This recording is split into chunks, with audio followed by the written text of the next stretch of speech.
Hola, buenos días. Buenos días en México, buenas tardes en España. ¿Qué tal, Gonzalo? ¿Cómo estás? Bien, bien, Carolina. Hola a nuestro público, ¿cómo están? Buenos días, buenas tardes, depende de dónde estén. Eso, o en el momento que nos estén escuchando, ¿no? Que esto luego Claro. la gente no lo ve en vivo. Aunque esperamos que sí.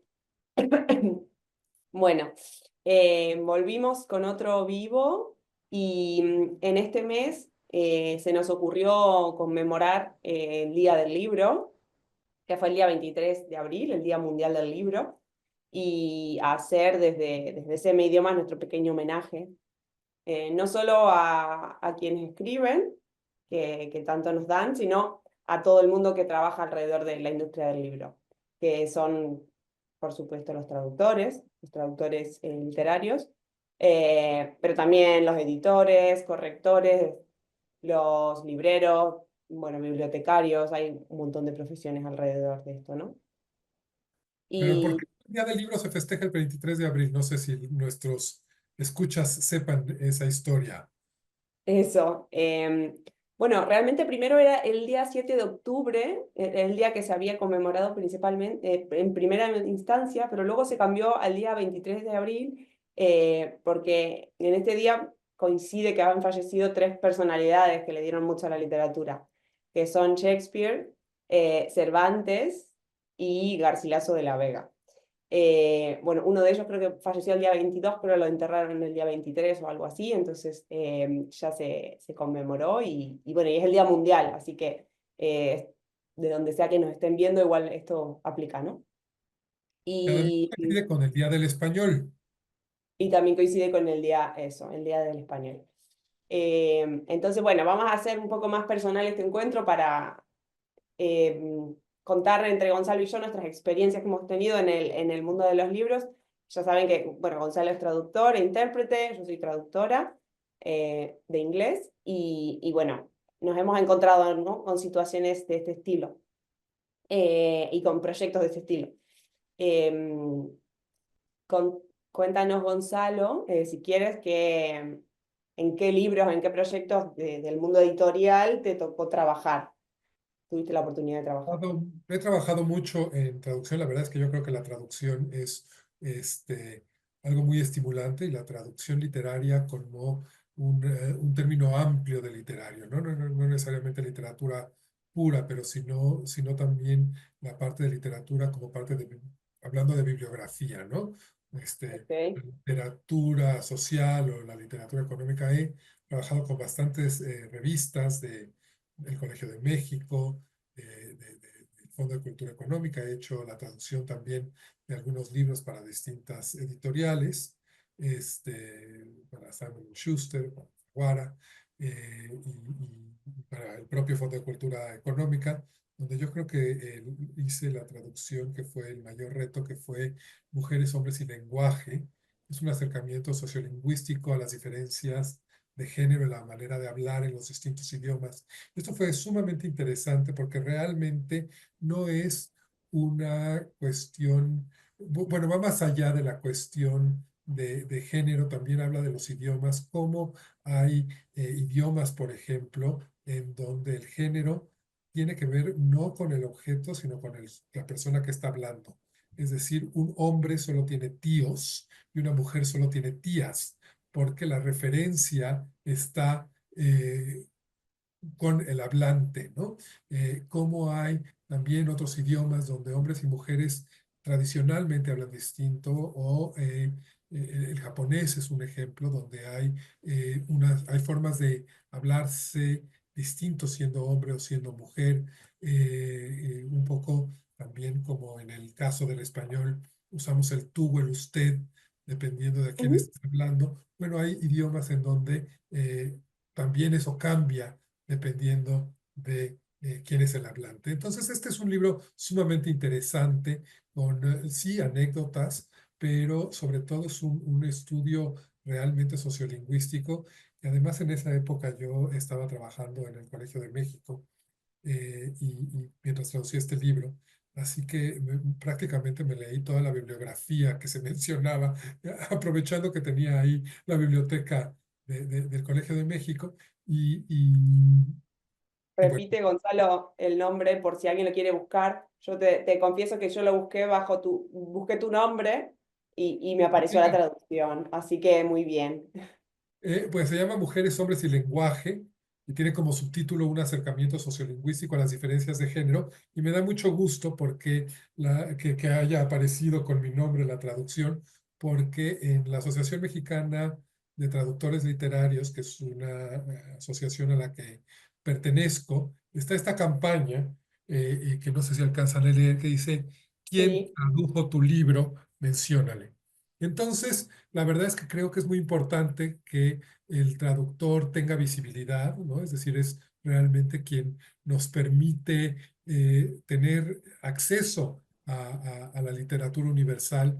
Entonces, bueno, pues me da mucho gusto eh, que hayas encontrado un libro traducido por mí, con mi nombre y no con, bueno, seguramente también si hubieras buscado el nombre de la autora, lo hubieras encontrado, por Exacto. supuesto, pero que haya también crédito para el traductor, eso se me hace fundamental. Sí, ayer justamente estaba escuchando en otra conversación de este tipo sobre la industria que decía que para darte cuenta que el traductor también tiene los derechos sobre lo que hizo y también es un autor, digamos, de la traducción, por supuesto, no del original, te puedes dar cuenta porque los derechos de un libro pueden estar publicados en el idioma original, pero los de la traducción no. Quiere decir que son como obras diferentes, con lo cual tienen autores diferentes. Eh, vale. Pues mira, te cuento, en mi caso, para hacer el ping-pong, en mi caso me ha tocado trabajar, mi mayor experiencia ha sido con traducciones médicas, entonces, bueno, es contenido mucho más de divulgación, de informativo, pero en dos oportunidades tuve la chance de trabajar con una escritora, una psicóloga de Rosario, de Argentina, y ella escribió dos libros, un poco en el género de autoayuda, psicología, y ella me encomendó a mí la corrección, una corrección ortotipográfica y de estilo, que en ese momento era algo que yo no había hecho nunca, así que bueno, si bien conocía lo que había que hacer, pero no sabía que llevaba ese nombre, entonces bueno, ahí sí que me tuve que poner un poquito a investigar y fue muy interesante porque cada libro siguió un proceso distinto. El primer libro trabajamos con una editorial, con lo cual había una corrección editorial previa, donde el material ya estaba mucho más trabajado, donde el contenido ya se había chequeado, se había reordenado, reorganizado, y bueno, se habían quitado muchas partes. Es decir, ya había una corrección de contenido. Y yo solo aportaba en la parte de ortotipografía y estilo. También el segundo libro, esta escritora que se llama Corina Valdano, que le voy a mandar un saludo, por si lo llega a mirar, que bueno, la conozco personalmente porque trabajé con ella. En este caso ella me pide directamente que lo trabaje yo porque lo quería autopublicar. Entonces ahí había recortado un paso, ¿no? Que era el de la editorial, y bueno, y ahí el desafío había crecido bastante porque eh, faltaba una persona que haga la revisión del contenido. Entonces, bueno, en este caso mi trabajo fue más exhaustivo y más arduo porque ya había muchas cosas que recortar, muchas cosas que reorganizar, párrafos enteros a lo mejor que quitar o que cambiar de posición, y bueno, ahí la verdad que fue un poquito más complicado, pero bueno, ella quedó muy contenta con los dos trabajos.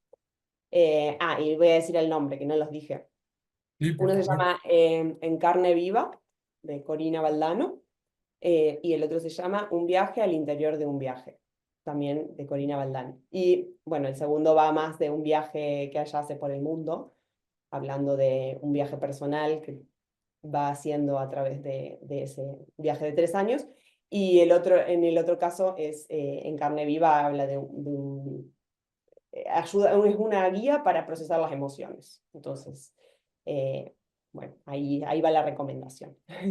Muy bien. Oye, bueno, y pensando en traductores, la verdad es que hay muchos escritores que han además hecho grandes traducciones y ahorita se me vienen a la mente. Ahora que te oía hablar con tu acento argentino, bueno, se me vienen a la mente las traducciones de Borges y las traducciones de Cortázar, por supuesto, ¿no? Entonces, también muchos de los autores son traductores, ¿no? Pienso también, por ejemplo, en Tomás Segovia, y hoy que es el aniversario del nacimiento de Shakespeare, Tomás Segovia dedicó muchos años a volver a traducir el Hamlet, ¿no? Es decir, y tiene su prólogo sobre la traducción, en su traducción de Hamlet. El prólogo es valiosísimo porque es muy interesante, se los recomiendo también, su perspectiva sobre la traducción, ¿no? Y recuerdo, por ejemplo, que él, digo, ¿cuántas traducciones habrá de Hamlet? Y él nunca estuvo contento con la traducción de ser o no ser, esa es la cuestión. Es la frase más famosa. Y bueno, en su traducción dice, ser o no ser, de eso se trata, que creo que es una traducción mucho más apegada al sentido original que la que se conoce siempre. Entonces, como una traducción puede siempre tener esta sensibilidad, ¿no? Y bueno, un poco hablábamos de que estábamos preparando el tema de hoy y Carolina me dijo, bueno, pero no vamos a hablar de la inteligencia artificial porque es el día del libro. Y bueno, ¿cómo va cómo un escritor, un poeta, alguien como los tres nombres que acabo de mencionar, eh, van a ser sustituidos por la inteligencia artificial? Eso lo veo prácticamente imposible, ¿no? ¿Cómo tener esta sensibilidad de encontrar la palabra exacta para que no solo esté el sentido, sino reflejado, sino la cacofonía, la repetición? Hay una traducción reciente de un español, y lo voy a poner en el chat después porque se me olvida el nombre, pero de Ana, no, de la Guerra y la Paz, ¿no? Y también en su prólogo explica, en la introducción, explica cómo hay idiomas que permiten la repetición mucho más.